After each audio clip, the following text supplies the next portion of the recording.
Journalist Suranna. My humble request, video పూర్తిగా వినండి. విన్న తర్వాత మీ అభిప్రాయం కూడా కామెంట్ రూపంలో తెలియజేయండి. రాష్ట్రం మొత్తం ఒకే నియోజకవర్గంలో దృష్టి సారించింది, అది జూబ్లీ హిల్స్. ఇక ఎవరికి టికెట్ ఇస్తారు అనేది క్వశ్చన్ మార్క్. బీఆర్ఎస్ నుండి ఎవరు కన్ఫామ్ లేదు, ఇంతవరకు బీజేపీ నుండి ఎవరో కన్ఫామ్ లేదు, కాంగ్రెస్ నుండి కూడా ఈ మధ్యనే కొత్త పేర్లు వినిపిస్తున్నాయి.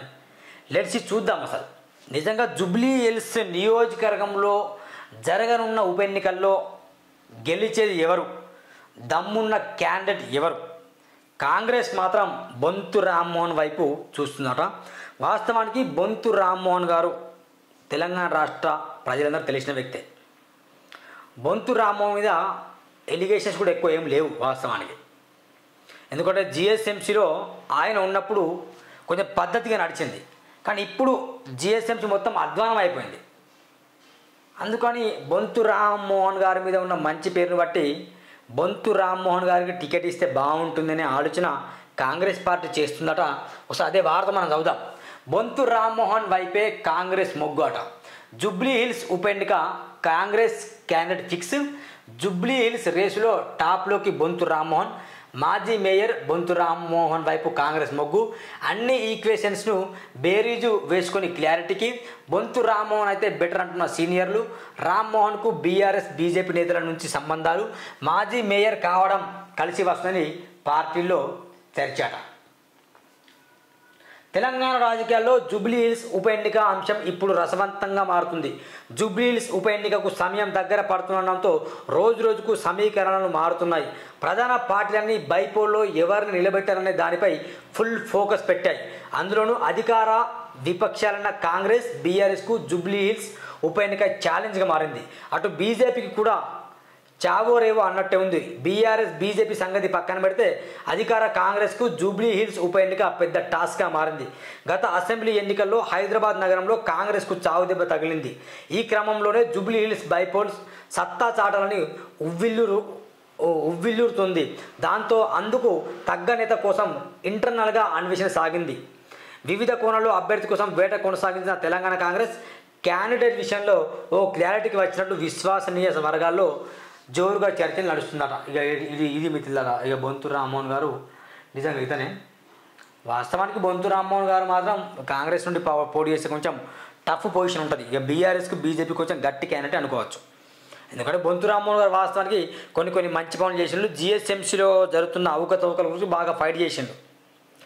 మేయర్గా కొంచెం బాధ్యతలు మాత్రం జబర్దస్త్గా ఇప్పుడున్న దానికంటే అప్పుడు కొంచెం గతంలో బాగా చేసిండు. కాబట్టి మనం కొంచెం సపోర్ట్ చేయాల్సిందే. అంటే సపోర్ట్ చేయమని నేను చెప్పట్లేదు, ఓటు వేయమని. కానీ బొంతు రామ్మోహన్ గారికి టికెట్ వస్తే మాత్రం కొంచెం బీజేపీకి బీఆర్ఎస్ కొంచెం నష్టమయ్యే అవకాశం ఉందని నేను చెప్తున్నా.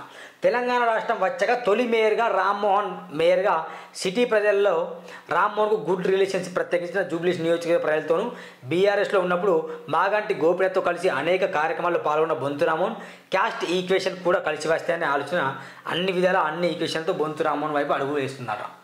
జూబ్లీ హిల్స్ ఉప ఎన్నికల్లో పోటీ చేసేందుకు పలువురు నేతలు పోటీ పడుతుండగా కాంగ్రెస్ మాత్రం అన్ని ఈక్వేషన్ బేరీ చేసుకుని జిఎస్ఎంసీ మాజీ మేయర్ టీపీసీసీ ఉపాధ్యక్షులు బొంతు రామ్మోహన్ వైపు మొగ్గు చూపిస్తున్నట్టు తెలుస్తుంది. ఈ క్రమంలోనే ఎంతో మంది నేతలు పోటీ పడగా జూబ్లీ హిల్స్ ఉప ఎన్నిక రేసులో బొంతు రామ్మోహన్ టాప్లో వచ్చారు. రామ్మోహన్కు బీఆర్ఎస్ బీజేపీ నేతలతోనూ మంచి సంబంధాలు ఉన్నాయి. ఎందుకంటే గతంలో బీజేపీ నేతలతో కూడా సంబంధం ఉంది. బీఆర్ఎస్ కూడా ఆయన దాదాపు పని చేసిన వ్యక్తిని. కాబట్టి అటు ఓటు బ్యాంకింగ్ ప్లస్ ఇటు ఓటు బ్యాంకింగ్ రెండు ఓటు బ్యాంకులు ఆయనకు ఉన్నాయి. కాబట్టి రెండు ఓటు బ్యాంకింగ్ మధ్యలో తను గట్టి లీడర్ కూడా. ఇవన్నీ కలిసి వస్తే కనుక తను ఎమ్మెల్యేగా విన్ అయ్యే అవకాశం మాత్రం ఉంది. తెలంగాణ రాష్ట్రం వచ్చాక తొలి మేయర్గా పనిచేసిన బొంతు రామ్మోహన్ హైదరాబాద్ సిటీ ప్రజలతో గుడ్ రిలేషన్స్ ఉన్నాయి. ప్రత్యేకించి జూబ్లీ హిల్స్ నియోజకవర్గ ప్రజలతోనూ మంచి అనుబంధం ఉంది. అంతేకాదు సుదీర్ఘకాలం బీఆర్ఎస్లో పనిచేసిన ఆయన మాజీ ఎమ్మెల్యే దిగవంత మాగంటి గోపినాథ్తో కలిసి అనేక కార్యక్రమాల్లో పాల్గొన్నారు అని ఒక వార్త వచ్చింది. నెక్స్ట్ చూద్దాం ఏమవుతుందో. హైదరాబాద్ నగర పార్టీ విస్తరణలో బొంతు రామ్మోహన్ దంపతులు ప్రత్యేక ముద్ర వేస్తున్నారు. పార్టీ పెద్దలతోనూ బొంతు రామ్మోహన్కు మంచి సఖ్యత ఉంది. ప్రధానంగా ముఖ్యమంత్రి రేవంత్ రెడ్డితో మంచి సన్నిహిత సంబంధాలు ఉన్నాయి. ప్రజా సమస్యలపై అనేక సార్లు సీఎం రేవంత్ రెడ్డి కూడా కలిశారు. అటు తన రాజకీయ అనుభవంతో కాంగ్రెస్ ఇన్ఛార్జితోనూ అనాది కాలంలోనే బొంతు రామ్మోహన్ నుంచి పరిచయాలు ఏర్పరచుకున్నారు. అంతకుముందు దీపాదాస్ మున్సితో కావచ్చు, ప్రస్తుత ఇన్ఛార్జ్ మీనాక్షి నటరాజన్తో కావచ్చు, వీరిద్దరితోనూ బొంతు రామ్మోహన్ పరిచయాలు పెంచుకొని అనేక సమావేశాల్లో పార్టీ కార్యక్రమాల్లో పాల్గొన్నారు. ఇది బొంతు రామ్మోహన్ అభ్యర్థిత్వానికి బాగా కలిసి వస్తుందని తెలుస్తున్నాక. మిత్రులారా, నేను ఎందుకు ఒక మాట చెప్తున్నా అంటే, బొంతు రామ్మోహన్ అనే వ్యక్తి ఏ పార్టీతో గొడవ పడే వ్యక్తి కాదు. నెంబర్ 1 కలిసి వచ్చేదంటే ఇదే. బీఆర్ఎస్లో అనుభవం ఉంది, 10 సంవత్సరాలు బీఆర్ఎస్లో ఇక అందరితో మంచి కలిసిమెలిసి వ్యక్తి. అటు బీజేపీతో అనుభవం ఉంది, బీఆర్ఎస్లో పదవులు అనుభవించాడు, పేరుంది, మంచి పేరుంది, అందరితో సత్సంబాలు ఉన్నాయి. ఇప్పుడు మీనాక్షి నటరాజన్తో కావచ్చు, దీపాదాస్ మున్సితో కావచ్చు, వీళ్ళతో కూడా మంచి అనుబంధాలు ఉన్నాయి. రేవంత్ రెడ్డి దగ్గర మిత్రులే, కేటీఆర్ దగ్గర మిత్రులే. వ్యక్తిగత ఓట్ బ్యాంకింగ్ కొంత ఉంటుంది, పార్టీ ఓట్ బ్యాంక్ కొంత ఉంటుంది, గతంలో తను చేసిన సేవల ఓట్ బ్యాంక్ కొంత ఉంటుంది. ఇవన్నీ ఓట్ బ్యాంక్ కలిసేస్తే కొంచెం బొంతు రామ్మోహన్ గారు టికెట్ ఇస్తే మాత్రం గెలిచే అవకాశాలు మాత్రం కనిపిస్తున్నాయి మిత్రులారా. ఇక ఆయన టికెట్ ఇస్తారా లేదనేది ఖచ్చితంగా మాత్రం నిర్ధారణ రాలేదు. కానీ ఇక అందరూ కలిసి చర్చిస్తాను. మరి కాంగ్రెస్ పార్టీ హైదరాబాద్లో నిలదొక్కాలంటే దమ్మున్న క్యాండిడేట్ బీజేపీకి దీటుగా, బీఆర్ఎస్ దీటుగా కాంగ్రెస్కు ఉండాలంటే అది బొంతు రామ్మోహన్ అని వార్తలు వస్తున్నాయి. లెట్స్ చూద్దాం. మిత్రులారా గమనించండి, పబ్లిక్లో ఫైట్ చేసే వ్యక్తులు మాత్రం గెలిపించాలని నేను మనసారా కోరుకుంటున్నా. Thank you very much. By by.